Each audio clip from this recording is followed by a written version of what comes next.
ಆತ್ಮೀಯ ಜನಧ್ವನಿ ಕೇಳುಗರಿಗೆಲ್ಲ ನಮಸ್ಕಾರ. ಇದು ಜನಧ್ವನಿ ರೇಡಿಯೋ. ಇದು 90.8 ಕಂಪನಾಂಕದಲ್ಲಿ ಸರಗೂರಿನಿಂದ ಪ್ರಸಾರವಾಗುತ್ತಿದೆ. ನಾನು ನಿಮ್ಮ ಬಾನುಲಿ ಗೆಳೆಯ ಪ್ರಕಾಶ್ ಸರಗೂರು.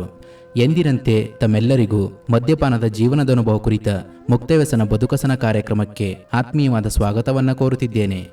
ಪ್ರಿಯ ಕೇಳುಗರೆ, ಇಂದಿನ ನಮ್ಮ ಮುಕ್ತವ್ಯಸನ ಬದುಕಸನ ಕಾರ್ಯಕ್ರಮದಲ್ಲಿ ಈ ಕುಡಿತದ ಅನುಭವ ಕುರಿತು ಮತ್ತು ಈ ಕುಡಿತವನ್ನು ಬಿಟ್ಟ ನಂತರ ಅವರ ಜೀವನ ಶೈಲಿಯಿಲ್ಲದ ಬದಲಾವಣೆಗಳನ್ನು ಕುರಿತು ಹಾಗೂ ಈ ಕುಡಿತಕ್ಕೆ ಒಳಗಾಗಲು ಪ್ರಮುಖ ಕಾರಣ ಏನಿತ್ತು, ಇವರು ಕುಡಿತಿರೋ ಸಂದರ್ಭದಲ್ಲಿ ಇವರ ಆರೋಗ್ಯದ ಮೇಲೆ ಯಾವ ರೀತಿಯ ಒಂದು ದುಷ್ಪರಿಣಾಮವನ್ನು ಉಂಟು ಮಾಡುತ್ತಿತ್ತು, ನಂತರದಲ್ಲಿ ಇವರೇ ವೈಯಕ್ತಿಕವಾಗಿ ಒಂದು ಸ್ವಂತ ಬುದ್ಧಿವಂತಿಕೆಯಿಂದ ಈ ಕುಡಿತವನ್ನು ಬಿಟ್ಟು ಪ್ರಸ್ತುತವಾಗಿಯೂ ಉತ್ತಮವಾದ ಜೀವನವನ್ನು ನಡೆಸಿಕೊಂಡು ಹೋಗುತ್ತಿರುವ ಅನುಭವ ಕುರಿತು ನಮ್ಮ ಜೊತೆ ಮಾತನಾಡಲಿದ್ದಾರೆ ಎಚ್.ಡಿ. ಕೋಟೆ ತಾಲೂಕಿನ ಅಂಕನಾಥಪುರ ಗ್ರಾಮದ ನಿವಾಸಿಗರಾದ ಶ್ರೀಯುತ ಸಿದ್ದರಾಜುರವರು. ಬನ್ನಿಯಾಗಿದ್ದರೆ ಅವರನ್ನ ಕಾರ್ಯಕ್ರಮಕ್ಕೆ ಸ್ವಾಗತಿಸೋಣ. ಈ ಕುಡಿತದ ಅನುಭವದ ಬಗ್ಗೆ ಒಂದಿಷ್ಟು ಮಾಹಿತಿ ಮತ್ತು ವಿಚಾರವನ್ನು ಅವರ ಮೂಲಕನೇ ತಿಳಿದು ಬರೋಣ. ಸಿದ್ದರಾಜುರವರೇ, ಮೊದಲಿಗೆ ಕಾರ್ಯಕ್ರಮಕ್ಕೆ ಆತ್ಮೀಯವಾದ ಸ್ವಾಗತನ ಕೊಡ್ತಿದ್ದೀನಿ. ನಮಸ್ಕಾರ. ನಮಸ್ಕಾರ ಸರ್. ತಮ್ಮ ಒಂದು ವೈಯಕ್ತಿಕ ಪರಿಚಯವನ್ನು ನಮ್ಮ ಜನಧ್ವನಿ ಕೇಳುಗರಿಗೆ ಮಾಡಿಕೊಡೋದಾದ್ರೆ. ನನ್ನ ಹೆಸರು ಸಿದ್ದರಾಜು, ಅಂಕನಾಥಪುರದಿಂದ. ತಮ್ಮ ಕುಟುಂಬದಲ್ಲಿ ಎಷ್ಟು ಜನ ವಾಸ ಮಾಡ್ಕೊಂಡು ಹೋಗ್ತಿದ್ದೀರಾ ಸಿದ್ದರಾಜುರವರೇ? ನಾವು ನಮ್ಮ ತಾಯಿ, ತಂದೆ, ನನ್ನ ತಮ್ಮ ಮತ್ತೆ ನನ್ನ ಹೆಂಡತಿ, ನನ್ನ ಮಗಳು, ನಾನೊಬ್ಬ, 6 ಜನ ಇದೀವಿ. ಹಾಗೆ ಸಿದ್ದರಾಜುರವರೇ, ತಾವುಗಳು ಹಲವಾರು ವರ್ಷಗಳಿಂದ ಕುಡಿತಕ್ಕೆ ಒಳಗಾಗಿ ಹಲವಾರು ಕಷ್ಟಗಳನ್ನು ಕೂಡ ಎದುರಿಸ್ತಾ ಬಂದ್ರಿ. ನಂತರದಲ್ಲಿ ತಾವೇ ಒಂದು ವೈಯಕ್ತಿಕ ಒಂದು ಸ್ವಂತ ಬುದ್ಧಿವಂತಿಕೆಯಿಂದ ಕುಡಿತವನ್ನು ಬಿಟ್ಟು ಪ್ರಸ್ತುತವಾಗಿಯೂ ಒಂದು ಒಳ್ಳೆ ಉತ್ತಮವಾದ ಜೀವನವನ್ನು ನಡೆಸ್ಕೊಂಡು ಹೋಗ್ತಿದ್ದೀರಾ. ಇವಾಗಿನ ತಮ್ಮ ಒಂದು ಜೀವನ ಹೇಗಿದೆ ಸಿದ್ದರಾಜುರವರೇ? ಹೇಗೆ ನಡ್ಕೊಂಡು ಹೋಗ್ತಾ ಇದೆ? ಇವಾಗ ಏನಿಲ್ಲ, ಏನ್ ತೊಂದ್ರೆ ಇಲ್ಲ. ಮೊದಲಿಗಿಂತ ಚೆನ್ನಾಗಿದ್ದೀವಿ. ಮನೆ ಕಡೆ ಎಲ್ಲ ಮೊದಲು ಅಂದ್ರೆ ಫುಲ್ ಇಷ್ಟೊತ್ತಾಯ್ತು, ಬೆಳಗ್ಗೆ 6 ಗಂಟೆ ಆಯ್ತು ಅಂದ್ರೆ ಎಣ್ಣೆ ಸ್ಟಾರ್ಟ್ ಮಾಡ್ಬಿಡ್ತಿದ್ದೋ. ಇವಾಗ ಏನಿಲ್ಲ. ನನ್ನ ಬುದ್ಧಿವಾದ ಹೇಳಿ ಎಲ್ಲ ಈ ಮಟ್ಟಕ್ಕೆ ತಂದಿದ್ದಂತ ನಮ್ಮ ಪುಷ್ಪರಾಜ್ ಅವ್ರಿಗೆ ಧನ್ಯವಾದಗಳನ್ನ ನಾನು ಹೇಳ್ತಾ ಇದೀನಿ. ಮನೆಯಲ್ಲೇ ಹೊರ್ಗ ಹಾಕಿದ್ರಿ ಸರ್, ನನ್ ಲೆಕ್ಕಕ್ಕೆ ಇಲ್ಲ. ಅಯ್ಯೋ ಕುಡಿತಾನೆ, ಕುಡಿತಾನ ಅನ್ನೋ ಒಂದು ಸ್ಟೇಜ್ ಅಲ್ಲಿ ಇದ್ದೆ ನಾನು. ಅಂದ್ರೆ ಇವನು ಸಂಪಾದನೆ ಮಾಡ್ಕೊಂಡು ದುಡ್ಡನ್ನೆಲ್ಲ 1 ರೂಪಾಯಿನೂ ಕೊಡೋದಿಲ್ಲ, ಕುಡಿಯೋದಕ್ಕೆ ಬಳಸ್ಕೋತಾರೆ, ಇವ್ರನ್ನ ಮನೆಯಿಂದ ಹೊರಹಾಕ್ಬೇಕು ಅಂತ ಕೂಡ ತೀರ್ಮಾನ ಮಾಡ್ಕೊಂಡಿದ್ರು ನಿಮ್ಮ ಮನೆಯಲ್ಲಿ? ಮಾಡ್ಕೊಂಡಿದ್ರು. ಲೆಕ್ಕಕ್ಕೆ ಇಲ್ಲ. ನಾನು ಎಲ್ಲಿ ಹೋಗ್ತೀನಿ ಅಲ್ಲೇ, ಎಲ್ಲೇ ಹೋದ್ರು ಆ ಕಡೆನೆ ಉಳ್ಕೊಬಿಡೋದು. ವಾರ ಆದ್ರೂ ಆಯ್ತು, ತಿಂಗಳಾದ್ರೂ ಆಯ್ತು, ಮನೆಗ್ ಬರೋದು, ಆ ರೀತಿ ಎಲ್ಲ ಆಗಿತ್ತು. ಕುಡಿಯೋದೇ ಆಗಿತ್ತು ನನ್ನ ಜೀವನ. ದಿನ ಯೋಚನೆ ಮಾಡ್ದೆ, ಯಾಕೆ ಹಿಂಗಾಯ್ತು. ಪುನಃ ಒಂದು ಪನ್ನಂಪೇಟೆಲಿ ಕೆಲ್ಸಕ್ಕೆ ಹೋಗಿದ್ದೋ, ಕೊಡಗತ್ರ. ಅಲ್ಲಿ ಕೇರ್ನಗರ ಎಲ್ಲ ಹೋಗಿದ್ದೋ. ಅಲ್ಲೇ ಹೋದು ಕಾಂಕ್ರೀಟ್ ಕೆಲಸ ಇತ್ತು. ಈ ವಡ್ರಗುಡಿಯವ್ರು ಕರ್ಕೊಂಡ್ ಹೋಗಿದ್ರು.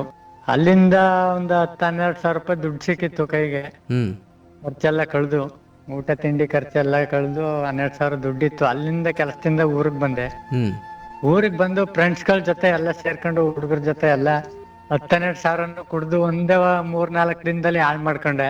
ಒಂದ್ ದಿನ 10 ರೂಪಾಯಿ ಕೇಳುವಾಗ 10 ರೂಪಾಯಿನ ನನ್ ಜೊತೆಲಿದ್ದವ್ರೆ ಕೊಟ್ಟಿಲ್ಲ, 2-3 ಜನ. ಹಾಗಾಗಿ 10 ಸಾವಿರ 12 ಸಾವಿರ ಕಳ್ದಿದ್ದೀನಿ. 10 ರೂಪಾಯಿಗೆ ಬೆಲೆ ಇಲ್ವಾ? ನನ್ ಪರಿಸ್ಥಿತಿ 10 ರೂಪಾಯಿಗೆ ನನ್ನ ಜೀವನ ಇದಾಯ್ತಲ್ಲ. 10-12 ಸಾವಿರ ದುಡ್ಡು ಕಳ್ದಿದ್ದೀನಿ, 10 ರೂಪಾಯಿ ಕೇಳಿದ್ರೆ ಇವ್ರು ಕೊಡ್ತಾ ಇಲ್ವಲ್ಲ ಅನ್ಬಿಟ್ಟು ಅವತ್ತೇ ಡಿಸೈಡ್ ಮಾಡಿದೆ ಸರ್. ಈ ಕುಡ್ತಾ ನನ್ನ ಹತ್ರ ಇದ್ರೆ ಖರ್ಚು ಮಾಡ್ಸುತ್ತೆ, ನನ್ನ ಹತ್ರ ದುಡ್ಡಿದ್ರೆ 4 ಜನ.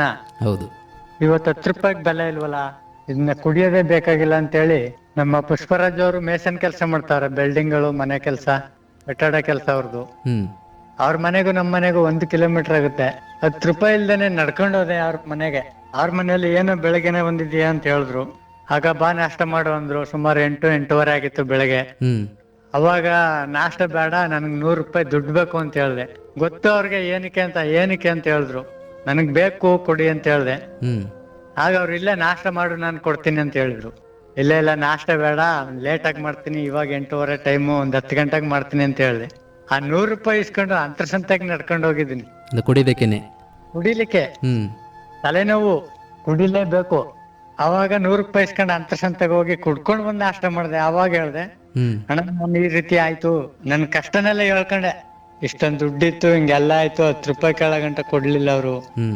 ಮನೇಲ್ವೇ ಗಲಾಟೆ, ಮನೇಲಿ ಸ್ವಲ್ಪ ದೂರ ಆಗ್ಬಿಟ್ಟಿನಿ ಎಣ್ಣೆಯಿಂದ. ಇಲ್ಲ ನಾನು ಎಲ್ಲಾದ್ರೂ ದೂರ ಹೋಗ್ಬಿಡ್ತೀನಿ ಕೆಲ್ಸಕ್ಕೆ ಅಂತ ಹೇಳ್ದೆ. ಬಾ ಕುತ್ಕೊ ಅನ್ಬಿಟ್ಟು ಅವರು ಜಮೀನಲ್ಲಿ ಕೆಲಸ ಮಾಡ್ತಿದ್ರು. ಸುಮಾರು 2 ಗಂಟೆಗಳ ಕಾಲ ಮಾತಾಡಿದ್ರು ನನ್ ಜೊತೆ. ಬಾ, ನನ್ನ ಪರಿಸ್ಥಿತಿ ನಿಂಗೆ ಇತ್ತು. ಅವ್ರು ಹೇಳಿದ್ರು ಉಡುಪಿ, ಚಿಕ್ಕಮಂಗ್ಳೂರು, ಸುಮಾರು ದೂರ ಎಲ್ಲ ಹೋಗಿದಾರೆ ಅವ್ರ ಹೊರಗಡೆ. ನಾನು ನಿನ್ ತರನೇ ಆಗಿದ್ದು, ನಾನು ಮನೇಲೆ ಹಿಂಗೆ ಆಗಿತ್ತು ನನ್ನ ಪರಿಸ್ಥಿತಿನೂ. ಆ ಊರ್ ಬಿಟ್ಟು ಹೋಗಿ ಮಂಗ್ಳೂರ್ಲಿ 3 ತಿಂಗಳು ಮಾತ್ರ ನಾನು ತಂದೆ ತಾಯಿಗಳನ್ನ ನೋಡ್ಕೊಂಡಿದ್ದು. ಆಮೇಲೆ ನನ್ ದಾರಿನೇ ಬೇರೆ ಆಗೋಯ್ತು. ಬಾ, ನಾನ್ ನಿನ್ನ ದಾರಿಗೆ ತತ್ತೀನಿ, ಬಾ ನನ್ ಜೊತೆಗ್ ಬಾ, ಹೊಸ ಜೀವನ ಕಲ್ಸ್ಕೊಡ್ತೀನಿ ಅಂತ ಹೇಳಿದ್ರು. ಪುಷ್ಪರಾಜ್ ಅವರು. ಪುಷ್ಪರಾಜ್ ಅವರು. ಅವಾಗ ಅವ್ರ ಜೊತೆ ಹೋದೆ. ಅವ್ರು ಹೇಳಿದ್ರು ಮೊದ್ಲೆ ಇವತ್ತಿಗೆ ಲಾಸ್ಟ್ ಕುಡಿಯೋದು, ಅಂದ್ರೆ ಕಂಡೀಷನ್ ಬಿಡಕ್ಕಾಗಲ್ಲ, ಸ್ವಲ್ಪ ಕಂಟ್ರೋಲ್ ಮಾಡು ಅಂತೇಳಿ ಒಂದ್ ವಾರ ಅವ್ರ ಜೊತೆನೆ ಬಿಟ್ಟಿಲ್ಲ, ಅವ್ರ ಜೊತೆನೆ ಅದೇ. ಆಗ ಅವ್ರು ಸ್ವಲ್ಪ ಸ್ವಲ್ಪ ಎಲ್ಲ ಹೇಳಿ ಊಟ ತಿಂಡಿ ಎಲ್ಲ ಕೊಟ್ಟು ಪುನಃ ಅಲ್ಲಿಂದ ಅವ್ರ ಕೆಲ್ಸಕ್ಕೆ ಹಾಕೊಂಡ್ರು ನನ್ನನ್ನ, ಅವ್ರ ಗಾರ ಕೆಲ್ಸಕ್ಕೆ. ಅವಾಗ ಅವ್ರ ಜೊತೆ ಸೇರಿ ಅವ್ರೆಲ್ಲಿ ಹೇಳಿದ ಮಾತಿನಂತೆ ನಡ್ಕೊಂಡೆ. ಇವಾಗ 6 ವರ್ಷ ಆಯ್ತು. ಅಂದ್ರೆ 6 ವರ್ಷಗಳಾಯ್ತು ಕುಡಿತವನ್ನು ಬಿಟ್ಟು ನೀವು? ಬಿಟ್ಟು ಅವ್ರು ಹೇಳಿದ್ರು ಕುಡಿಯೋದಾದ್ರೆ ನನ್ ಜೊತೆ ಬರಬೇಡ, ಇಷ್ಟೆಲ್ಲ ಹೇಳಿದೀನಿ, ಬುದ್ಧಿ ಎಲ್ಲ ಹೇಳಿದೀನಿ, ಕುಡಿತೀನಿ ಅನ್ನೋದಾದ್ರೆ ನಿನ್ ದಾರಿ ನೀನ್ ನೋಡ್ಕೊಂತ ಎಲ್ಲ ಹೇಳಿದ್ರು. ಅವಾಗ ಆಯ್ತು ಸರ್ ಅಂತ ಹೇಳ್ದೆ. ಕುಡಿಯಲ್ಲ, ನಾನ್ ನಿನ್ ಜೊತೆಗೆ ಇರ್ತೀನಿ ಅಂತ ಹೇಳಿ ಈಗ ಮೊತ್ತದಲ್ಲಿ ನಿನ್ನೆ ಒಂದು ಮನೆ ಫಿನಿಶಿಂಗ್ ಆಯ್ತು. ಹಾಗೆಯೇ ಸಿದ್ದರಾಜರವರೇ, ತಾವು ಹೇಳ್ತಿದ್ರಿ ಮೊದಲು ನಾನು ಕುಡಿಯಂಥ ಸಂದರ್ಭದಲ್ಲಿ ನಾನು ಅಂದರೆ ಕೊಡಗ್ಗೆ ಕೂಲಿಗಂತ ಹೋದಾಗ ಅಲ್ಲಿ ತಿಂಗಳಿಗೆ 10,000 ರೂಪಾಯಿನ ಸಂಪಾದನೆ ಮಾಡ್ಕೊಂಡು ಬರ್ತಿದ್ದೆ ಅಂತ. 10,000 ರೂಪಾಯಿನೂ ಕೂಡ ಸ್ನೇಹಿತರ ಜೊತೆಗೆ ಒಗ್ಗೂಡಿ ನಾನು 10,000 ರೂಪಾಯಿನೂ ಕೂಡ ಸಂಪೂರ್ಣವಾಗಿ ಕುಡಿಯೋದಕ್ಕೆ ಬಳಸ್ಕೊತಿದ್ದೆ ಅಂತ ಹೇಳ್ತಾ ಇದ್ರಿ. ನಿಮಗೆ ಕುಡಿಯೋದಕ್ಕೆ ಬೇಕಾದಾಗ ಸ್ನೇಹಿತರನ್ನ ದುಡ್ಡು ಕೇಳಿದಾಗ ಅವರು 10 ರೂಪಾಯಿನೂ ಕೊಡಲಿಲ್ಲ ಅಂದ್ಬಿಟ್ಟು ನೀವು ಹೋಗಿ ಪುಷ್ಪರಾಜರ ಹತ್ರ ತಮ್ಮ ಒಂದು ಕಷ್ಟವನ್ನು ಹೇಳ್ಕೊಂಡ್ರಿ. ಅವರು ಕೂಡ ತಮ್ಮ ಒಂದು ಅನುಭವವನ್ನು ತಮ್ಮ ಮುಂದೆ ಹೇಳಿದ್ರು, ಈ ಥರ ನಿನ್ನಂಗೆ ನಾನು ಕೂಡ ಒಂದು ಕಾಲದಲ್ಲಿ ಕುಡಿದು ಹಲವಾರು ಕಷ್ಟಗಳನ್ನು ಕೂಡ ಅನುಭವಿಸ್ತಾ ಬಂದೆ ಅಂತ ಕೆಲವೊಂದು ಬುದ್ಧಿ ಮಾತುಗಳನ್ನು ಹೇಳೋದ್ರಿಂದ ತಮ್ಮ ಒಂದು ಮನಸ್ಸು ಪರಿವರ್ತನೆ ಆಗಿ ಈ ಕುಡಿತವನ್ನು ಬಿಟ್ಟು ಪ್ರಸ್ತುತವಾಗಿ ಒಳ್ಳೆ ಉತ್ತಮವಾದ ಜೀವನ ನಡೆಸ್ಕೊಂಡು ಹೋಗ್ತಿದ್ದಾರೆ. ಹೌದು ಸರ್. ಇದಕ್ಕೆಲ್ಲ ಮೂಲ ಕಾರಣ ಪುಷ್ಪರಾಜ್ ಅವ್ರ ಅಂತ ಹೇಳ್ಬೋದು. ಪುಷ್ಪರಾಜ್ ಅವ್ರೆ. ನಾನು ಯಾವ್ದು ಕರೆಂಟ್ ಕ್ಯಾಂಪಲ್ಲೆಲ್ಲೂ ಹೋಗ್ಲಿಲ್ಲ, ಹಂಗೂ ಹೇಳ್ತಾ ಇದ್ರು ಹಾಕ್ಬಿಡ್ರೆ ಇವ್ನ ಅಂತ. ನನ್ಗೊಂದೇ ಹೆಮ್ಮೆ ಆಯ್ತು ಸರ್. ಮನೇಲೆ ಇವನು ಪೊಲೀಸ್ಗೆ ಕಂಪ್ಲೇಂಟ್ ಕೊಟ್ಬಿಟ್ಟು ಸ್ವಲ್ಪ ದಿನ ಜೈಲ್ಗೆ ಹಾಕ್ಸ್ಬಿಡೋಣ ಅಂತಿದ್ರು. ಅಷ್ಟೊಂದು ಕ್ವಾಟ್ಲ ಕೊಡ್ತಿದ್ದೆ ಅವ್ರಿಗೆ. ಊರೊಳಗಡೆ ಸಮಸ್ಯೆ ಇಲ್ಲ, ಒಂದ್ ಗಲಾಟೆ ಮಾಡ್ತಿರ್ಲಿಲ್ಲ. ಮನೆಗ್ ಬತ್ತು ಅಂದ್ರೆ ಏನು ಸರ್ ಗಲಾಟೆ, ಏನಾದ್ರೂ ಒಂದ್ ಕಿರಿಕ್ ಮಾಡುವೆ, ನಾನೇ ಮಾಡುವೆ. ಅವಾಗ ಸ್ಟೇಷನ್ಗೆಲ್ಲ ಕೊಡ್ತಾ ಇದ್ರು. ಅವತ್ತು ಪೊಲೀಸ್ ಎಸ್.ಐ. ಸಾಹೇಬ್ರು ಇದಾಕಿದ್ರಲ್ಲ ಮಾಲೆನ, ತುಂಬಾ ಖುಷಿ ಆಗೋಯ್ತು. ನೋಡ್ರಿ, ಸ್ಟೇಷನ್ಗೆ ಕಳ್ಸ್ಬೇಕು ಅಂತಿದ್ದವ್ರು ನನ್ನ ಪೊಲೀಸರು ನನ್ಗೆ ಮಾಲೆ ಹಾಕಿ ಸನ್ಮಾನ ಮಾಡಿದ್ರಲ್ಲ, ಎಷ್ಟು ಖುಷಿ ಕೊಡ್ತಾ ಅವಾಗ ನಿಮ್ಗೆ. ಖುಷಿ ಅಂದ್ರೆ ಹೇಳ್ಕೊಳಕ್ ಆಗ್ತಾ ಇಲ್ಲ. ಇನ್ನೂ ಫೋಟೋಗಳು ಹಂಗೆ ಇಟ್ಕೊಂಡಿದೀನಿ ಮೊಬೈಲ್ ಅಲ್ಲಿ, ಫೋಟೋ ವಾಟ್ಸಪ್ ಕಳ್ಸ್ಕೊಂಡು. ಎಲ್ಲಾರು ಸುಮಾರು ಜನ ಫೇಸ್ಬುಕ್ ಎಲ್ಲ ನೋಡ್ಬಿಟ್ಟು ಕೇಳಿದ್ರು, ಏನಪ್ಪಾ ಒಳ್ಳೆ ಸನ್ಮಾನ ಎಲ್ಲ ಮಾಡ್ಬಿಟ್ಟು ಲ್ಯಾಂಪ್ ಎಲ್ಲ ಇಸ್ಕೊ ಬಂದಿದ್ಯಲ್ಲ ಅಂತೆಲ್ಲ ಸುಮಾರು ಜನ ಕೇಳಿದ್ರು. ನಿಜವಾಗ್ಲು ಅದೇ ಸಿದ್ದರಾಜರವ್ರು ಇವಾಗೊಂದು ನಿಜವಾಗ್ಲೂ ಕೂಡ ಇವಾಗ ಕೆಲವೊಂದು ಕುಡಿತಿರೋಂಥ ವ್ಯಕ್ತಿಗಳು ಕೆಲವು ಕ್ಯಾಂಪ್ಗಳಿಗೆ ಸೇರಿಕೊಂಡು ಅಲ್ಲಿ ಕೆಲವೊಂದು 15 ದಿನಗಳವರೆಗೆ ಕೂಡ ತರಬೇತಿಯನ್ನು ಕೊಟ್ಟಿರ್ತಾರೆ. ನಂತರದಲ್ಲಿ ಅವರು ಊರಿಗೆ ಬಂದಾಗ ಮತ್ತೆ ಈ ಕುಡಿಯೋದಕ್ಕೆ ಸ್ಟಾರ್ಟ್ ಮಾಡಿರ್ತಾರೆ. ಅಂಥದ್ರಲ್ಲಿ ತಾವುಗಳು ಈ ಒಂದು ಪುಷ್ಪರಾಜ್ ಅವರ ಒಂದು ಅನುಭವವನ್ನು ಕೇಳಿ ತಾವುಗಳು ತಮ್ಮ ಮನಸ್ಸನ್ನು ಬದಲಾವಣೆ ಮಾಡ್ಕೊಂಡು ನಿಜಕ್ಕೂ ತುಂಬ ಖುಷಿ ಪಡೋಂಥ ವಿಷಯ ಸಿದ್ದರಾಜರವರೇ. ಹೌದೌದು ಸರ್. ನಾನು ಈ ರೀತಿ ಮೊದ್ಲು ಎಷ್ಟೊಂದು ಕಳ್ಕೊಂಡಿದ್ದೆ, ಅಷ್ಟು ಈಗ ಗಳಿಸ್ಕೊಂಡಿದೀವಿ ಸರ್. ಹೌದು, ಕುಡಿತ ಬಿಟ್ಟಾಗ್ಲಿಂದ ಅವನು ಬೈಕ್ ತಗೊಂಡೆ ಗಾಡಿನ. ಅವರೇ ಬೈಕ್ ಬೇಕು ಅಂತ ಹೇಳ್ದ. ಅಪ್ಪ ಸುಮಾರು ಕಷ್ಟ ಆಗುತ್ತಲ್ಲ ಬೈಕ್ ಅಂದ್ರು. ನನಗ್ ಗೊತ್ತಿಲ್ಲ, ಬೈಕ್ ಬೇಕು ತಕೊಳ್ಳೋಣ ಅಂದ್ಬಿಟ್ಟು ತಿಂಗಳಾದ್ರು ನನ್ ದುಡ್ಡು ಇಸ್ಕೊತಿರ್ಲಿಲ್ಲ. ಅವ್ರೆ ಆಯ್ತು ಒಂದ್ ತಿಂಗಳು ಕೆಲಸ ಮಾಡೋ ಏನೋ ಮಾಡೋದ ಅಂತ ಹೇಳಿದ್ರು. ಅವ್ರ ಹತ್ರ ನನ್ಗ ದುಡಿಯೋದು ಮನೆಗ್ ಬರೋದಂಗ ಆಗಿತ್ತು. ದುಡ್ನೆಲ್ಲ ಬಿಟ್ಕೊಂಡೆ. ಅಣ್ಣ ಗಾಡಿಗೆ ದುಡ್ಡು ಕಟ್ಟೋಣ ಹೋದ ಶೋರೂಮ್ಗೆ ಹೋಗಿ ಬುಕ್ ಮಾಡ್ಬಿಟ್ಟು ಗಾಡಿ ತಕ ಬಂದ. ಬಾಕಿ ಲೋನ್ ಕಟ್ಕೊತಾ ಇದ್ದ, ತಿಂಗಳು ಕಂತು ಮಾಡ್ಕೊಂಡು 2.5 ವರ್ಷಕ್ಕೆ ಮಾಡ್ಸಿದ್ದೆ. ಅದು ತೀರ್ತು. ಫೋನ್ಗಳು ಬೇಕು ಅಂದ್ರೆ ಫೋನ್ ಎಲ್ಲ ತಕೊಡ್ತಾ ಇದ್ರು. ಸಣ್ಣ ಫೋನ್ ಇತ್ತು, ಸಣ್ಣ ಫೋನ್ ಬೇಡ ದೊಡ್ಡದ್ ಬೇಕು ಅಂದೆ. ಆಯ್ತು, 1 ವಾರ ಕೆಲಸ ಮಾಡಪ್ಪ ಅಂದ್ರು. ಆಯ್ತು ಅಂತ ಅದನ್ನು ತಕೊಟ್ರು. ಇವಾಗ ಅವರು ಹೊರಗಡೆ ಎಲ್ಲಿಗಾದ್ರು ಕೆಲ್ಸಕ್ಕೆ ಹೋದಾಗ ನಿಮ್ನು ಕೂಡ ಜೊತೆಗೆ ಕರ್ಕೊಂಡು ಹೋಗ್ತಾ ಇದ್ರಿ ಇವಾಗ ಜೊತೆಲೆ. ಇವತ್ತು ಸ್ವಲ್ಪ ಸೀಟ್ ಆಗ್ತಾ ಇದಾರೆ ಒಂದ್ ಮನೆಗೆ, ಅದ್ ಹಾಕಿದ್ರೆ ನಾಳೆಯಿಂದ ಜೊತೆಗೆ ಹೋಗ್ತಿವಿ. ಇವತ್ತು ಅವ್ರು ಜಮೀನಲ್ಲಿ ಕೆಲಸ ಮಾಡ್ತಾವ್ರೆ, ನಾನು ಮಾಡ್ತಾವ್ನಿ. ತಮ್ಗೊಂದು ಹೊಸ ಜೀವನವನ್ನ ಕೊಟ್ಟಿರೋದು ಪುಷ್ಪರಾಜ್ ಅವ್ರ ಅಂತ ಹೇಳ್ಬೋದು. ಹೌದೌದು ಸರ್, ಪುಷ್ಪರಾಜ್ ಅವ್ರೆ. ಇಲ್ಲಾಂದ್ರೆ ಇಷ್ಟ ದಿನ ಇರ್ತಾ ಇರ್ಲಿಲ್ಲ, ಸತ್ತೋಗ್ಬಿಡ್ತಿದೆ. ಕುಡ್ದೆ ಸತ್ತೋಗ್ಬಿಡ್ತಿದೆ. ಊಟ ತಿನ್ನಂಗಿಲ್ಲ, ನಿದ್ರೆ ಮಾಡಂಗಿಲ್ಲ, ಫುಲ್ ಎಣ್ಣೆ, ಎನಿ ಟೈಮ್ ಎಣ್ಣೆ. ಹಾಗಿದ್ರೆ ಸಿದ್ದರಾಜರವ್ರೆ, ತಾವು ಎಷ್ಟೋ ವರ್ಷಗಳಿಂದ ಕುಡಿತಾ ಇದ್ರಿ ಮೊದಲು? ನಾನು 2009 ಸ್ಟಾರ್ಟ್ ಆಗಿತ್ತು. 2009 ಅಂದ್ರೆ 17 ವರ್ಷಗಳಿಂದ ಸತತವಾಗಿ ಕುಡ್ಕೊಂಡು ಬರ್ತಾ ಇದ್ರಿ? ಹೌದೌದು, ಸ್ಟಾರ್ಟ್ ಮಾಡಿದ. ಏನಾದರೂ ಕಾರಣಗಳಿತ್ತ ಸಿದ್ದರಾಜರವ್ರೆ ಈ ಕುಡಿಯೋದಕ್ಕೆ? ತಾಗಳು ಏನಕ್ಕೋಸ್ಕರ ಪ್ರಾರಂಭ ಮಾಡಿದ್ರಿ ಈ ಕುಡಿಯೋದಕ್ಕೆ? ಕುಡಿಯೋದು ಅಂದ್ರೆ ಫ್ರೆಂಡ್ಸ್ ಗಳ ಜೊತೆ ಹೆಂಗ ಸೇರ್ಕೊಂಡು ಕಲ್ತ್ಬಿಟ್ವಾ ಸರ್. ಅದನ್ನ ಬಿಡಕ್ಕಾಗಿಲ್ಲ. ಸುಮಾರು ಜನ ಬಿಟ್ರು, ನಿಲ್ಸಿದ್ರು, ಕಂಟ್ರೋಲ್ ಮಾಡಿದ್ರು.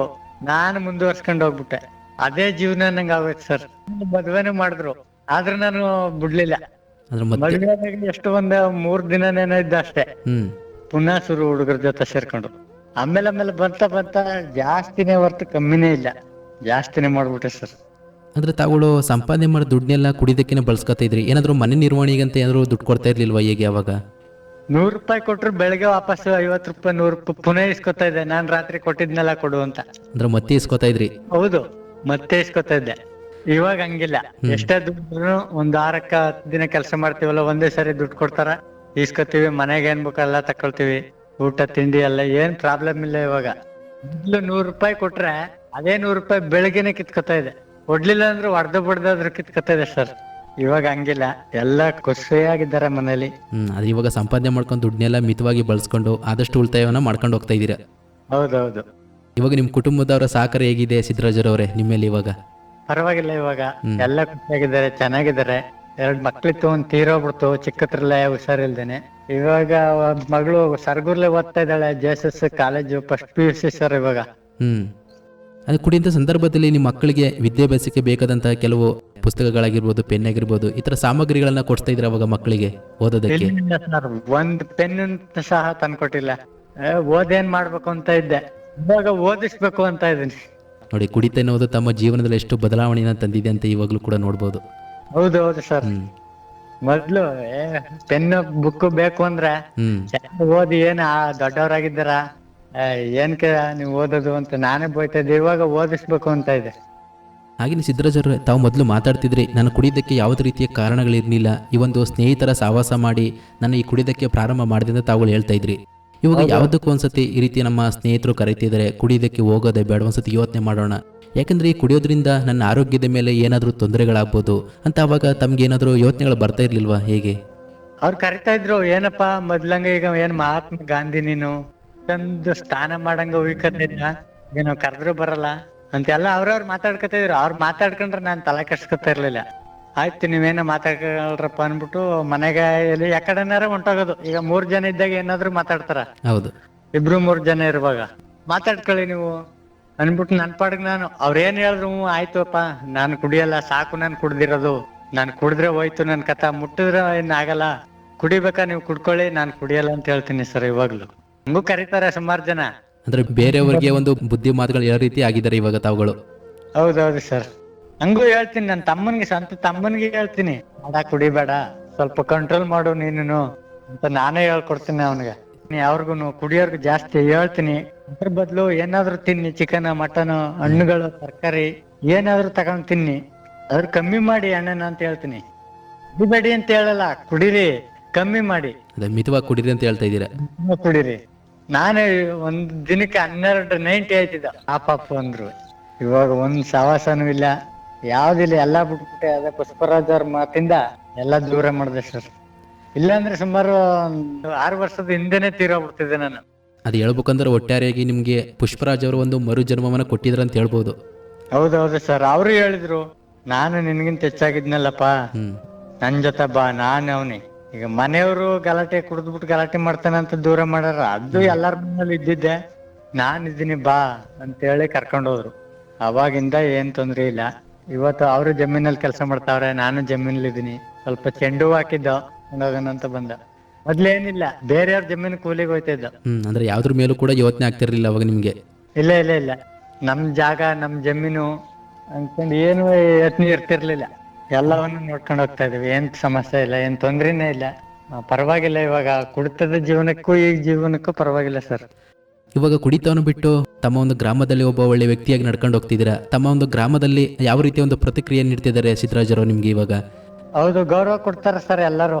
ಮೊದ್ಲ ತರ ಏನಿಲ್ಲ, ಮೊದ್ಲು ಕಂಡ್ರೆ ಅವನ ಅವಾಗ ಕುಡ್ಕೊಂಡು ಹೋಗ್ತಾನೆ ಅಂತ ಇದ್ರು. ಇವಾಗ ಏನ್ ಸಮಸ್ಯೆ ಇಲ್ಲ, ನೋಡ ಪರವಾಗಿಲ್ಲ ಹುಡ್ಗ ಇವಾಗ ಅಂತೆಲ್ಲ ಹೇಳ್ತಾರ ಸರ್. ನೋಡ್ರ, ಅಷ್ಟೊಂದು ಕುಡಿತಿದ್ದವನು, ಅವ್ರ ಮಕ್ಳಿಗೆ ಅವರೇ ಬುದ್ಧಿ ಹೇಳ್ಕೊತಾವ್ರ. ಅಷ್ಟೊಂದು ಕುಡಿತಿದ್ದವನು, ಅದ್ರಲ್ಲೇ ಸ್ನಾನ ಮಾಡ್ತಿದ್ದವನು, ಇವತ್ತು ಯಾವ ರೀತಿ ದುಡ್ಕೊಂಡು ಒಳ್ಳೆ ಸಂಪಾದನೆ ಮಾಡ್ಕೊ ಹೋಗ್ತಾವನ ನೋಡ್ರ ಅವ್ರನ್ನ ಅಂತ ಅವ್ರವ್ರೇ ಮಾತಾಡ್ಕೊತಾರ. ಅದೇ ತಮ್ಮ ಗ್ರಾಮದಲ್ಲಿ ನಿಮ್ಮನ್ನ ಉದಾಹರಣೆಗೆ ತಗೊಂಡು, ಅಂದ್ರೆ ಬೇರೆ ಕುಟುಂಬದಲ್ಲಿ ಯಾರಾದ್ರೂ ಕುಡಿತಿದ್ರೆ ನೋಡಿ, ಈ ರೀತಿ ಸಿದ್ದರಾಜ್ ಅವರು ಒಂದು ಪುಷ್ಪರಾಜ್ ಅವರ ಮಾತನ್ನ ಕೇಳಿ ಬಿಟ್ಟಿದ್ದಾರೆ ಅಂತೇಳಿ ತಮ್ಮ ಒಂದು ಉದಾಹರಣೆ ತಗೊಂಡು ಹೇಳ್ತಾ ಇದ್ದಾರೆ ಅವರಿಗೆ ಕುಡಿತಾರಂತ ವ್ಯಕ್ತಿಗಳಿಗೆ. ಹೌದು ಸರ್, ಅವ್ರ ಮಕ್ಕಳಿಗೆ ಅವರೇ ಹೇಳ್ಕೊತಾರ. ಹಾಗೇನೆ ಸಿದ್ದರಾಜರವರೇ, ತಾವು ಕುಡಿತ ಸಂದರ್ಭದಲ್ಲಿ ತಮಗೆ ಆರೋಗ್ಯದ ಮೇಲೆ ಏನಾದರೂ ತೊಂದರೆಗಳು ಉಂಟಾಗ್ತಿದ್ವಾ, ಹೇಗೆ? ತೊಂದ್ರೆ ಏನಿಲ್ಲ, ಆ ತರ ಏನ್ ತೊಂದ್ರೆ ಇಲ್ಲ. ಅಂದ್ರ ಕುಡ್ದಾಗ ಜಾಸ್ತಿ ಊಟನೇ ಜ್ಞಾನ ಇಲ್ಲ, ಊಟ ಮಾಡ್ತಿರ್ಲಿಲ್ಲ ನಾನು ನಿಜವಾಗ್ಲು. ಎಣ್ಣೆನೆ ಬೇಕು ಅಷ್ಟೇ, ಏನು ಸ್ವಲ್ಪ ತಿಂದ್ರೆ ಒಂದ್ ಇಡ್ಲಿನ ಒಂದ್ ದೋಸೆನೋ ಅಷ್ಟೇ, ಇನ್ ಎನಿ ಟೈಮ್ ಎಣ್ಣೆ. ಕುಡಿತಿದ್ದಾಗ ಅವ್ರಿಗೆ ಏನ್ ಹೇಳಿ ಕೆಲ್ಸ ಹೇಳ್ತಾರ ಅದನ್ನ ಎಲ್ಲ ಮಾಡ್ತಿದೆ ಸರ್. ಯಾವ ಕೆಲ್ಸನೂ ಆಗಲ್ಲ ಅನ್ನಲ್ಲ, ಯಾಕಂದ್ರೆ ಕುಡಿಯಕ್ ದುಡ್ಡು ಬೇಕಲ್ಲ. ಮಾಡ್ಲಿಲ್ಲ ಅಂದ್ರೆ ದುಡ್ಡು ಕೊಡಲ್ಲ. ಅದೇ ಕುಡಿಯೋದೊಂದು ಮಾತ್ರ ನಿಮ್ಮ ತಲೆ ಒಳಗಿತ್ತು ಅವಾಗ. ಹೌದೌದು, ಅವ್ರ ಏನೇ ಕೆಲಸ ಹೇಳಲಿ, ಬಚ್ಚಲ್ ಗೋರು ಅಂದ್ರೆ ಗೋರಿದ್ದೀನಿ. ಹಾಗೆಯೇ ಸಿದ್ದರಾಜರವರೇ, ತಾವುಗಳು ಕುಡಿದ ಸಂದರ್ಭದಲ್ಲಿ ಹೆಚ್ಚೆಚ್ಚು ಕುಡ್ಕೊಂಡು ಬಂದಾಗ ತಮ್ಮ ಅಕ್ಕಪಕ್ಕದ ಮನೆಯವರಾಗಿರ್ಬೋದು, ತಮ್ಮ ಒಂದು ಗ್ರಾಮದವರಾಗಿರ್ಬೋದು, ಯಾವ ರೀತಿ ಒಂದು ಪ್ರತಿಕ್ರಿಯೆ ನೀಡ್ತಿದ್ರು ನಿಮ್ಮನ್ನು ನೋಡಿ ಅವಾಗ? ಮಾತಾಡಿದ್ದಾರೆ, ನೋಡು ಕುಡ್ಕೊಂಡು ಹಂಗ್ ತೋರಾಡ್ಕೊ ಹೋಯ್ತಾನೆ, ನೋಡು ಕುಡ್ದ್ಬಿಟ್ಟು ಅಲ್ಲಿ ಬಿದ್ದಿದ್ದ ಇಲ್ಲಿ ಬಿದ್ದಿದ್ದೆ ಅಂತೆಲ್ಲ ಹೇಳ್ತಾ ಇದ್ರು. ನಮ್ಮ ಚಿಕ್ಕಪ್ಪ ಅವ್ರ ಜಮೀನಲ್ಲಿ ಹೋಗಿ ಮುನ್ಬಿಟ್ಟಿದೆ. ಅವ್ರ ಜಮೀನ್ ಹತ್ರ ಈಗ ಬಂದಿದ್ದೀನಿ ಇವಾಗ. ಅವರು ಉಳ್ಮೆ ಮಾಡ್ತಾ ಇದಾರೆ ಇದಕ್ಕ ಚೊಟ್ಟು ನೆಡೋದಕ್ಕೆ ಬೀನ್ಸ್. ಅವ್ರು ಅಂತಿದ್ರು ಜಮೀನಲ್ಲಿ ಮಲ್ಗನೆ, ನಮ್ ಜಮೀನಲ್ಲೇ ಮಲಿಕತ್ತಿದ್ದ, ಇವಾಗ ನೋಡಿ ಹೆಂಗಿದ್ದಾನೆ ಅಂತ ಅವರೇ ಮಾತಾಡ್ತಾರೆ. ಕೆಲವರಿಗೆ ಆಶ್ಚರ್ಯ ಕೂಡ ಆಗಿರುತ್ತೆ ನೀವು ಸಡನ್ ಆಗಿ ಈ ತರ ಬಿಟ್ಟಿರೋದು. ಹೌದೌದು ಸರ್, ತುಂಬಾ ಆಶ್ಚರ್ಯ ಆಗಿದೆ. ಹಾಗೆಯೇ ತಾವು ಕುಡಿಯೋದ್ರ ಸಂದರ್ಭದಲ್ಲಿ ತಮ್ಮ ಮನಸ್ಸು ಹತೋಟಿಲಿ ಇರ್ತೈತ ಹೇಗೆ? ಅದೇ ಸರ್, ಸುಮ್ಮನೆ ಅವ್ರು ಏನಾದ್ರು ನೋಡಿದ್ರೆ ಏನ ಗುರಾಯಿಸೋದು, ಏನ್ ನನ್ ನೋಡ್ರಿ ಏನ್ ನೆಗ್ತಾ ಇದೆಯಾಗು, ಏನಾದ್ರು ಒಂದು ಜಗಳಕ್ಕೆ ಕಾರಣ ಅದು. ಸುಮ್ನೆ ನೋಡಿದ್ರೆ ಸಾಕು, ಏನ್ ನೋಡ್ತಾ ಇರೋದು, ಏನ್ ಗುರಾಯಿಸೋದು ಅಂತೆಲ್ಲ ಹೇಳ್ತಿದ್ದೆ. ಆಮೇಲೆ ಒಂದಿನ ಸರ್ ಪೊಲೀಸ್ ಅವ್ರು ಸನ್ಮಾನ ಮಾಡಿದಾಗ ನನ್ಗ ಮಾತಾಡ್ಬೇಕು ಅನಿಸ್ತಾ ಇತ್ತು. ಮಾತಾಡಿದ್ರೆ ಚೆನ್ನಾಗಿರ್ತಿತ್ತು. ಇನ್ನು ಸ್ಟೇಷನ್ ಕೊಟ್ಬಿಡೋಣ ಅಂತ ನಮ್ಮ ಮನೆಯವರೆಲ್ಲ ಮಾತಾಡ್ಕೊತಿದ್ರ. ತುಂಬಾ ಖುಷಿ ಆಗೋಯ್ತು. ನೋಡಿ, ನೆಕ್ಸ್ಟ್ ಮೀಟಿಂಗ್ ಅಲ್ಲಿ ಏನಾದ್ರು ಬಂದ್ರೆ ಮಾತಾಡ್ತೀನಿ ಸರ್ ಅವ್ರ ಹತ್ರ. ಅದೇ ತಮ್ಮ ಒಂದು ಅನುಭವವನ್ನು ಹಂಚ್ಕೊಳ್ಳಿ, ಬೇರೆಯವರು ಕೂಡ ಒಂದು ಉಪಯೋಗ ಆಗುತ್ತೆ. ಹೌದೌದು, ಹಂಚ್ಕೊಳ್ಳೇಬೇಕು ಅನಿಸ್ತಾ ಇದೆ. ತಾವುಗಳು ಮೊದಲ ಬಾರಿಗೆ ಕುಡಿದಾಗ ತಮ್ಮ ಒಂದು ಅನುಭವ ಹೇಗಾಗ್ತಿತ್ತು ಆಗಿದ್ರೆ ಸಿದ್ದರಾಜರವರೇ? ಅದೇ ಸರ್, ಕುಡಿಬೇಕು ಅಷ್ಟೇ. ಕುಡಿತಾನೆ ಇರ್ಬೇಕು. 90 ಹೊಡೆದಾಗ ಹಿಡಿದ್ಲೈತೆ, ಅರ್ಧ ಗಂಟೆ ಬಿಟ್ಟು ಪುನಃ ಕುಡಿಬೇಕು. ಬರೀ ಕುಡ್ತಾನೆ ನನ್ನ ಜೀವನ ಆಗೋಗಿತ್ತು ಸರ್, ಬೇರೆ ಏನಿಲ್ಲ. ಮನೆಗೆ ತಂದ್ ಕೊಡ್ಬೇಕು, ರೇಷನ್ ತರ್ಬೇಕು, ಅದ್ ತರ್ಬೇಕು, ತರಕಾರಿ ತರ್ಬೇಕು, ಒಳ್ಳೊಳ್ಳೆ ಬಟ್ಟೆಗಳು ಹಾಕಬೇಕು, ಅದೇನಿಲ್ಲ. ಮಕ್ಳಿದಾವೆ, ಮಕ್ಳು ತಂದ್ ಕೊಡ್ಬೇಕು ಅನ್ನೋದು ಏನಿಲ್ಲ. ನಂದಾಯ್ತು, ನನ್ ದುಡಿಯೋದಾಯ್ತು, ಕುಡಿಯೋದಾಯ್ತು, ಅಷ್ಟೇ ಆಗಿತ್ತು. ಹಂಗಾಗಿ ಮನೇಲೆಲ್ಲ ಗಲಾಟೆ ಆಗಿ ಮನೆನೇ ಸೇರಲ್ಲ. ಒಂದ್ ವಾರ ಬರೋದು, ಒಂದ್ ವಾರನಾದ್ರೂ ಆಯ್ತು, ತಿಂಗಳಾದ್ರೂ ಆಯ್ತು, 2 ತಿಂಗಳಾದ್ರೂ ಆಯ್ತು, ಹಂಗೆಲ್ಲ ಆಗಿದೆ ಸರ್. ಊಟ ತಿಂಡಿ ಎಣ್ಣೆ ಕೊಟ್ರೆ ಸಾಕು, ಅವ್ರ ಮನೆ ಜೀತ ಮಾಡ್ಕೊಂಡಿರ್ತಾ ಇದ್ದೆ. ಮೊದಲು ಕುಡಿತಿರುವಾಗ ತಮ್ಮ ಒಂದು ಮನೆಯ ಸಂಸಾರವನ್ನ ಯಾರು ನಡೆಸ್ಕೊಂಡು ಹೋಗ್ತಿದ್ರು ಅವಾಗ? ಅವಾಗ ಅಪ್ಪ ಅಮ್ಮ ಇದ್ರು, ಎಲ್ಲ ಜೊತೆಲಿದ್ದ, ಅವ್ರು ನೋಡ್ಕೊತಾ ಇದ್ರು. ತಮ್ಮ ಕುಟುಂಬದವ್ರು ಏನಾದ್ರು ಹೇಳಿದಾರ ಈ ತರ ಕುಡಿಬೇಡ ಜಾಸ್ತಿ, ನಮ್ಮ ಒಂದು ಮನೆಯ ಸಂಸಾರವನ್ನ ಯಾರು ನೋಡ್ಕೋತಾರೆ ಹೇಳಿದಾರೆ? ಆದ್ರೆ ನಾನ್ ತಲೆ ಕೆಡ್ಸ್ಕೊತಾ ಇರ್ಲಿಲ್ಲ. ಆಯ್ತು, ನಾನು ನಿನ್ ಕುಡಿಯಲ್ಲ ಅಂತ ಹೇಳ್ತಾ ಇದ್ದೆ. ಆಣೆ ಭಾಷೆ ಎಲ್ಲ ಮಾಡಿದ್ರು, ಅದಕ್ಕೂ ನಾನು ನಿಲ್ಸ್ಲಿಲ್ಲ. ಆಯ್ತು ಅನ್ನೋದು, ಆಣೆ ತಾನೇ ಮಾಡ್ಕೊ, ನಾನ್ ತಾನೇ ಕುಡಿಯೋದು. ಇನ್ ಕುಡಿಯಲ್ಲ ಅಂತ ನನ್ ಮೇಲೆ ಆಣೆ ಮಾಡು ಅಂದ್ರೆ ನನ್ ತಾಯಿ ಹೇಳಿದ್ರು, ಆಯ್ತು ನಿನ್ ಮೇಲೆ ಆಣೆ, ಇನ್ ಕುಡಿಯಲ್ಲ ಅನ್ನೋದು. ನಿಮ್ಮ ಮಕ್ಳೆಲ್ಲ ಹತ್ರಕ್ಕೆ ಬರ್ತಿದ್ರ ಅವಾಗ ಕುಡಿಯಂತ ಸಂದರ್ಭದಲ್ಲಿ? ಜಾಸ್ತಿ ಬರ್ತಾ ಇರ್ಲಿಲ್ಲ, ಬರೋದೇ ಇಲ್ಲ. ನೋಡಿದ್ರೆ ಸಾಕು, ಕುಡ್ದ್ಬಿಟ್ಟದ ಅಪ್ಪ ನೋಡ್ರಿ, ಬರ್ತಾ ಇರ್ಲಿಲ್ಲ ಸರ್. ಇವಾಗ ತಮ್ಮ ಒಂದು ಕುಟುಂಬದಲ್ಲಿ ನಿಮ್ಮ ತಂದೆ ತಾಯಿಗಳಾಗಿರ್ಬೋದು, ನಿಮ್ಮ ಪತ್ನಿ ಆಗಿರ್ಬೋದು, ಅಥವಾ ನಿಮ್ಮ ಮಕ್ಕಳುಗಳಾಗಿರ್ಬೋದು, ಯಾವ ರೀತಿಯ ಒಂದು ಸಹಕಾರವನ್ನು ಕೊಟ್ಕೊಂಡು ಹೋಗ್ತಿದ್ದಾರೆ ನಿಮ್ಮ ಕುಟುಂಬದಲ್ಲಿ ನಿಮ್ಗೆ ಇವಾಗ? ಏನ್ ಸಮಸ್ಯೆ ಇಲ್ಲ. ಏನಾದ್ರು ಹಬ್ಬ ಹರಿದಿನಗಳು ಬಂದ್ರೆ ನಮ್ಮ ಮಕ್ಕಳಿಗೆ ನಾನೇ ಒಂದ್ ಸ್ವಂತ ಬಟ್ಟೆ 100 ರೂಪಾಯಿ 500 ರೂಪಾಯಿ ಬಟ್ಟೆ ತಂದು ಕೊಟ್ಟಿರ್ಲಿಲ್ಲ. ಇವಾಗ ಏನಿಲ್ಲ ಸರ್. ಇವಾಗ ಬಟ್ಟೆ ಎಲ್ಲ ತಂದು ಕೊಡ್ತಿದ್ದಾರೆ ಹಬ್ಬ ಹರಿದಿನಗಳಲ್ಲಿ ಮಕ್ಕಳಿಗೆಲ್ಲ? ಹಬ್ಬಕ್ ಮುಂಚೆನೆ ತೆಗೆದಿಟ್ಟಿರ್ತೀವಿ. ಇದನ್ನೆಲ್ಲ ನೋಡಿದಾಗ ತಮ್ಮ ಮಕ್ಕಳಿಗೆ ಎಷ್ಟು ಖುಷಿ ಆಗುತ್ತೆ? ತುಂಬಾ ಖುಷಿ ಆಗುತ್ತೆ ಸರ್. ಬಹಳ ಸಂತೋಷ ಸಿದ್ದರಾಜರವರೇ. ಕಾರ್ಯಕ್ರಮದ ಒಂದು ಕೊನೆ ಅಂತ ಬರ್ತಿದ್ದೀವಿ. ಕೊನೆಯದಾಗಿ ನಿಮ್ಮ ಮಾತುಗಳನ್ನ ಕೇಳ್ತಿರೋ ನಮ್ಮ ಜನಧ್ವನಿ ಕೇಳುಗರಿಗಾಗಿರ್ಬೋದು, ಹಾಗೆಯೇ ಈ ಕುಡಿತಕ್ಕೆ ಒಳಗಾಗಿರುವಂತಹ ಎಷ್ಟು ವ್ಯಕ್ತಿಗಳಿಗೆ ತಮ್ಮ ಒಂದು ಅನುಭವದ ಪ್ರಕಾರ ಕೊನೆಯದಾಗಿ ಏನು ಕಿವಿ ಮಾತಾಡಕ್ಕೆ ಇಷ್ಟಪಡ್ತೀರಾ ಅವ್ರಿಗೆಲ್ಲ? ದಯವಿಟ್ಟು ಯಾರು ಕುಡಿಬೇಡಿ ಅಂತ ಹೇಳಲ್ಲ, ಆದ್ರೆ ಕಂಟ್ರೋಲ್ ಅಲ್ಲಿ ಇರಿ. 1000 ದುಡಿತೀರಾ, 200 ರೂಪಾಯಿ ಖರ್ಚು ಮಾಡಿ ಸಾಕು, ಬಾಕಿ ಮನೆ ಕೊಡಿ, ಮನೆ ಸಂಸಾರ ಚೆನ್ನಾಗ್ ನೋಡ್ಕೊಳ್ಳಿ ಅಂತ ಹೇಳ್ತಾ ಇದೀನಿ. ಜನನು ಬೆಲೆ ಕೊಡಲ್ಲ, 1 ರೂಪಾಯಿ ಬೆಲೆ ಕೊಡಲ್ಲ ಸರ್ ಯಾರನ್ನು. ಅದಕ್ಕೆ ಅದನ್ನ ದುಡಿರಿ, ಆದಷ್ಟು ಉಳಿಸ್ಕೊಳ್ಳಿ, ಕುಡ್ತವನ್ನು ಕಮ್ಮಿ ಮಾಡಿ ದೂರವಿಡಿ ಅಂತ ಹೇಳ್ತಾ, ನನ್ನನ್ನ ತಿದ್ದಿ ಬುದ್ಧಿವಾದ ಹೇಳಿ ಈ ಸ್ಟೇಜ್ ತಂದಂತ ಪುಷ್ಪರಾಜ್ ಅವ್ರಿಗೆ ಧನ್ಯವಾದ ಹೇಳ್ತೀನಿ ಸರ್. ಬಹಳ ಸಂತೋಷ ಸಿದ್ದರಾಜರವರೇ. ಇಷ್ಟೊತ್ತು ನಮ್ಮ ಒಂದು ಮುಕ್ತವ್ಯಸನ ಬದುಕಸನ ಕಾರ್ಯಕ್ರಮದಲ್ಲಿ ತಾವುಗಳು ಭಾಗವಹಿಸಿ ಈ ಕುಡಿತ ಎನ್ನುವುದು ತಮ್ಮ ಜೀವನದ ಮೇಲೆ ಯಾವ ರೀತಿಯ ಒಂದು ಪ್ರಭಾವವನ್ನು ಬೀರಿತ್ತು, ಅದು ಆರ್ಥಿಕವಾಗಿರಬಹುದು, ಕೌಟುಂಬಿಕವಾಗಿರ್ಬೋದು, ಹಾಗೂ ವೈಯಕ್ತಿಕ ಕೂಡ ಆಗಿರ್ಬೋದು, ಇಷ್ಟೆಲ್ಲ ಕಷ್ಟಗಳನ್ನು ಎದುರಿಸ್ತಾ ಬಂದು ನಂತರದಲ್ಲಿ ತಾವೇನು ತಮ್ಮ ಗ್ರಾಮದಲ್ಲಿ ಪುಷ್ಪರಾಜ್ ಎಂಬ ವ್ಯಕ್ತಿಗಳು ಕುಡಿತಾ ಇದ್ದು ಅವರು ಕೂಡ ಒಂದು ಶಿಬಿರ ಕಾರ್ಯಕ್ರಮಕ್ಕೆ ಭಾಗವಹಿಸಿ ಕುಡಿತವನ್ನು ಬಿಟ್ಟು ತಮ್ಮ ಒಂದು ಅನುಭವವನ್ನು ತಮ್ಮ ಮುಂದೆ ಹಂಚಿಕೊಂಡಾಗ ತಾವು ಕೂಡ ಅವರ ಒಂದು ಮಾರ್ಗದರ್ಶನದಿಂದ ಈ ಕುಡಿತವನ್ನು ಬಿಟ್ಟು ಪ್ರಸ್ತುತವಾಗಿ ಒಳ್ಳೆ ಉತ್ತಮವಾದ ಜೀವನ ನಡೆಸ್ಕೊಂಡು ಹೋಗ್ತಿದ್ದೀರಾ. ಇದಕ್ಕೆ ಮೂಲ ಕಾರಣ ಪುಷ್ಪರಾಜ್ ಅವರಂತ ಹೇಳ್ಬೋದು.